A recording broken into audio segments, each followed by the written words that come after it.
Welcome, ladies and gentlemen, to a very special video that we're going to be doing here. Patch 3.7 is out. It is released first in the Southeast Asia region, so I'm playing on a random weird account, basically. It'll be out in America tomorrow, but everything new is here.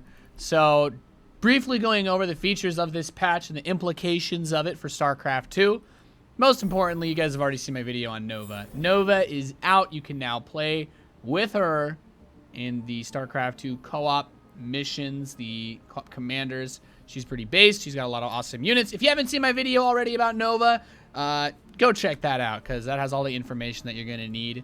Moving on, nothing interesting that's really changed in the multiplayer section here, but the other big thing that has been added is the collection. And this is, without a doubt, the big thing moving forward for StarCraft, as far as, you know, incentives for development to continue, but also I think we all like showing off, right? Like, I know some of you guys have your things here and there about microtransactions, but I'm gonna be honest, if I can get a fancy skin to show off and look badass, I do it. So as you can see, there's some very obvious stuff. You can see the animations very clearly. This is nice. They show you a direct preview of the skin. This is not something that we had before when you were setting your skins in the old setup. And then you can see it's okay, it's your default. My collector's edition Thor. And wow, there's a tooltip. There's tooltips default. The ultimate expression of the Terran military might. The Thor is outfitted enough artillery to take down an army of enemy combatants on its own. That is not true. Have you ever seen one of these things fight 10 Zerglings? So what is this one? Improving the Thor has become an informal competition amongst Dominion engineers. Top brass is content with allowing this trend to continue, as long as it results in more powerful siege walkers. So really nothing interesting there. Skins. So what else do we got? We got our normal Terran stuff. Obviously I don't have all the skins unlocked on this account because I don't play on the Southeast Asia server. After the tragic loss of their heir apparent, Angel Shipping is back in business. The company's shipments are guaranteed to arrive on the front line ahead of schedule and under budget. You make walls with supply depots, and they said ahead of schedule, under budget. I never cared much for the Mercenary Supply Depot skin, but now it is literally a Donald Trump meme. Congratulations, Blizzard. The normal Supply Depot. Every CO worth their salt knows the importance of a supply line. Without a depot fully stocked with food and ammo, warfare is simply impossible. Actually, if you lose all your depots, your Marines can still fight. Marines. You have the default. Marines are the first line of defense for Terran worlds across the sector. Blah, blah, blah. We already knew this. Mercenary. Despite their reputation as heavy drinkers and barroom brawlers, the war pigs are some of the most dependable mercenaries in this sector. I'm already noticing something. I'm sure you guys are noticing it as well. This is so empty. There's really not really much of it. I mean, these are all skins that were here before. There's nothing new here. So you got the default Ghost. They harness their innate psionic potential to use their lethal skill sets. All ghosts are all ghosts are deadly covert operatives, but those who graduate at the head of their class are the deadliest. These elite assassins are at the center of countless battlefield operations. So the women are the better ghosts, is basically what Blizzard's saying. And then this is it. This is the one new thing that apparently has been added for Terran here. The Marauder. Walking tanks designed by the Dominion to combat the hardened carapaces of the Zerg. Is that a joke? Have you seen Marauders against Ultralisks? How about Raptors? Anyway. The Upgraded. This is what it's called. Upgraded. All of these things have other names. Mercenary, Collectors, Covert Operative, Marauder, Upgraded. It's just an upgraded Marauder. Recent improvements to the CMC. The Clark County... No, never mind. For some reason, I misread that. Heavy combat suit have been approved for voluntary field testing. Luckily, there are plenty of Marauders in the Corps who could use the credits. So, for $2.50, more of the Marauder has your color, basically. The helmet looks a little different, but for the most part, it keeps the same silhouette as a Marauder. Yeah, I guess it looks okay. It's not that much different. But, you know, as someone who likes to play with different colors than the default ones, this will definitely make your Marauders pop more on the field. It actually makes them stand out more, because as you can see, if you were red, a lot of the Marauder is still kind of black, but this will make the Marauder more red, so And then we have for Zerg, the Ultralisk. We already knew about this one. Collector's Edition, default. Legendary for their size and strengths. Their armored carapaces are nearly impenetrable. Well, Blizzard finally admits that Ultralisks are literally unkillable. Collector's Edition. They're powerful and destructive enough as they are. Okay, so basically it's Primal Zerg Ultralisk. Okay. Overlord. Overlords perform a critical function, spreading creep and relaying psionic commands. Nice meme. And Mutant. Due to their need to support many different strains, Overlords can sometimes just randomly change to try and be more efficient. Seems good. Zergling. Feral, most dangerous in large groups. Yeah, we knew that. Few Zerg have a shorter life expectancy than the Zergling. So, just a mutant. And then there's the Roach. So this is the same vein as the Marauder. This, I like the chrome look on it. The spikes on the top are a bit bigger. I really hope that Blizzard's not scared of making really badass things that people are going to complain about not looking good. If you want to charge a Roach skin, like, I don't know, man. Where's like the Mecha Roach, right? Why isn't there a Roach made of like steel wire and, you know, anyway, I'm just saying. This definitely is much better than the Marauder to the upgraded Marauder. But the evolved Roach, this definitely looks cool. I would rather have this one than this one. The Marauder, I can't say for sure, but there you go. It's $2.50 for a bit of a shinier Roach. And then we have the Adept. Highly trained. They purify. Yeah, they kill everything. The Dalam Starforge may be capable of reconstructing purifier ordnance from Glacius. Yeah. Oh, so basically this says that Karak's made better, more OP Adepts. Colossus. The first robots designed solely for destruction. They are both a symbol of bloody history and a necessary weapon. Yeah. Relics of War Long over. So Tal'Darim Colossus. This was already a normal one. All you have to do is win 2 multiplayer games, and you get this. And this was the Collector's Edition. Deemed too dangerous for use. The Purifier Colossi are legendary. Legendary. So these are all the same. This is still the same. None of this is new yet. The Pylon, you can see, is the same that we've had. Forging a new Sonic Matrix has been I just like reading this text because some of this is funny. Korshakal was once the crown jewel of Ire, a city so resplendent that it defied description. Even structures as simple as its pylon were adorned and shining. So basically, these are just rich pylons. These are the wealthy pylons. These are the 1% pylons. If you believe in civil rights and you like 99%, use the default pylon, please.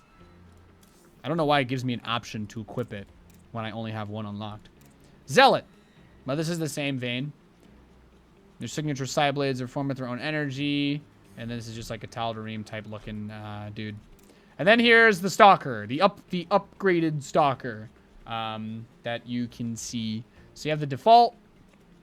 Created by the Nerazim. Shadow essence of their warrior. The Nerazim Dragoon, basically. Advanced. It's benefited from Kalai engineering. We made it a little spikier. Gave it a polish. Looks pretty similar.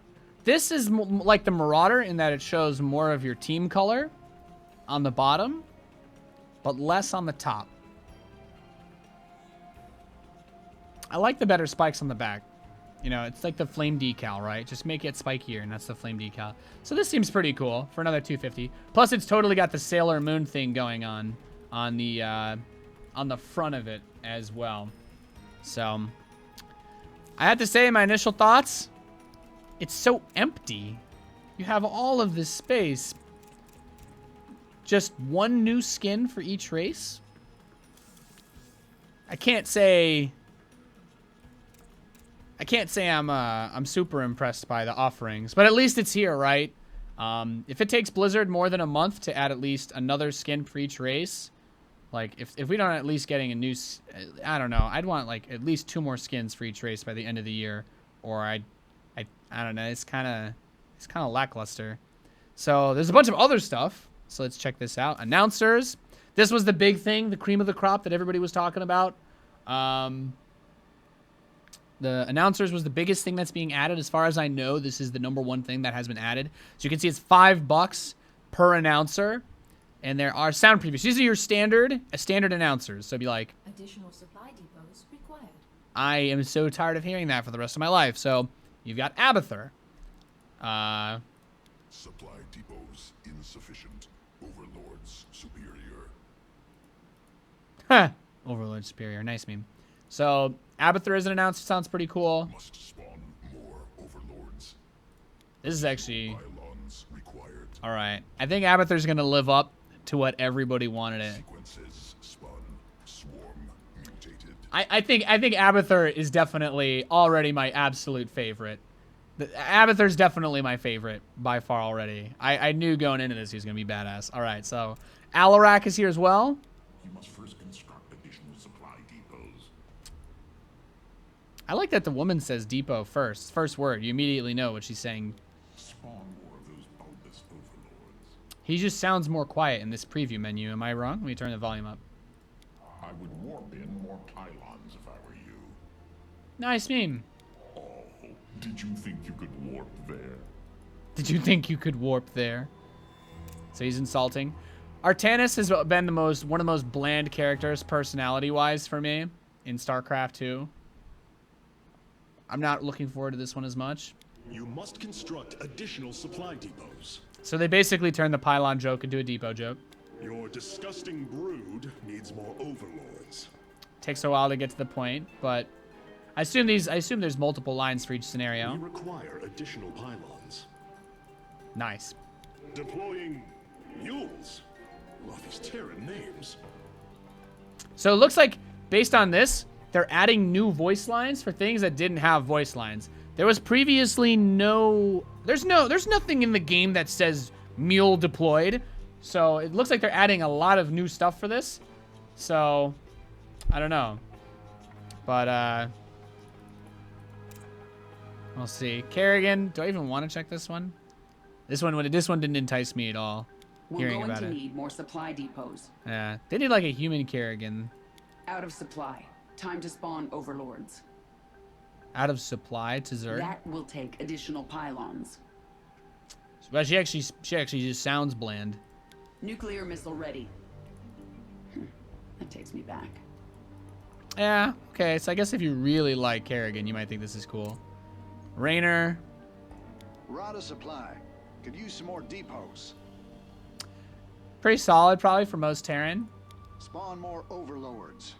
See, look, this is very to the point for the non-racial ones. We're gonna need more pylons. He's very, very, very to the point. Very to the point in this one. So I definitely like this. Need creep for that. Man, how does Sarah do it? Cringe. All right, and the Swan. This was the one I was looking forward to. I hope this one is good. Gotta build more supply depots. Straightforward. Need more overlords. Very straight. Don't really know how or why. Fair enough. A little much. Gonna need more pylons. Seems good. Mutation complete. Man, I wish I hadn't seen that. But like, if it says that every single time, if it says that every single time that you finish an upgrade, that's gonna get old real fast. So you can set an announcer for each race, and like I was saying, there are previews for each race. So you can use Abathur for Terran. You could use him if you're Protoss. And you could use Artanis or Alarak if you're Zerg or Terran as well. So all of these are interchangeable. They all have lines for all of them. All right, and that's the announcer. So moving on, emoticons. Is there anything here that's actually new? I'm pretty sure there's none on launch. They're all just from owning the campaign or the commander. So there's apparently 2 new emotes if you buy the Nova commander. And then your starter pack, which is everybody has this. I don't know why this is in the store, but I guess you can see everything, right? It's a good way to know all of the emotes. Does it have the hidden ones here? Rainbow, hearts, poo, the most important. SC2, all your races. Okay, so I guess if you wanted to know what the emotes were, that's a pretty solid way to do it. Portraits. Show portrait near base. Oh, you can show it near your base instead of your clan icon. So if you don't have a clan, you could have whatever your portrait is spin around your base, which is pretty cool. So we can actually play around with that a little bit. And Soldier 76, and you can just equip it. And it tells you everything that you have here. I don't think there's anything new though, so this is just like a populated menu. This actually looks more difficult to navigate than the old This looks more difficult to navigate than the old portrait menu. I hope this isn't the only way to look at portraits. But, yeah.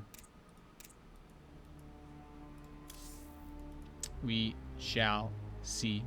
All right, decals.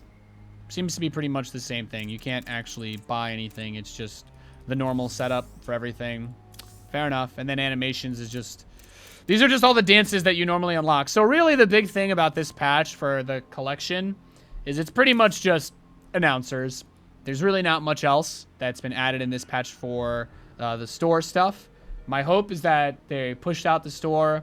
They finally finished making the back end for the purchases and everything. And I'd really like to see a few more skins and something in these veins, you know. As a streamer and a content creator, personally, I would love to get, if they're working with content creators, hopefully, I'd love to get something like a, you know, a Nathanias unit skin or announcer or emoticon or portrait or whatever. But I guess we're just going to have to see what they have there. Someone did ask about the Diva announcer. It's not in yet. It's going to be after BlizzCon. And that's pretty much it here. Probably take a look at what the unit skins look like in game, but I will probably put that into a separate video because I have to actually buy all this stuff. So we'll do that soon. Thank you guys for tuning in. This has been a brief overview of everything added in patch 3.7. Patch 3.7 overview part 2 will continue soon. TM.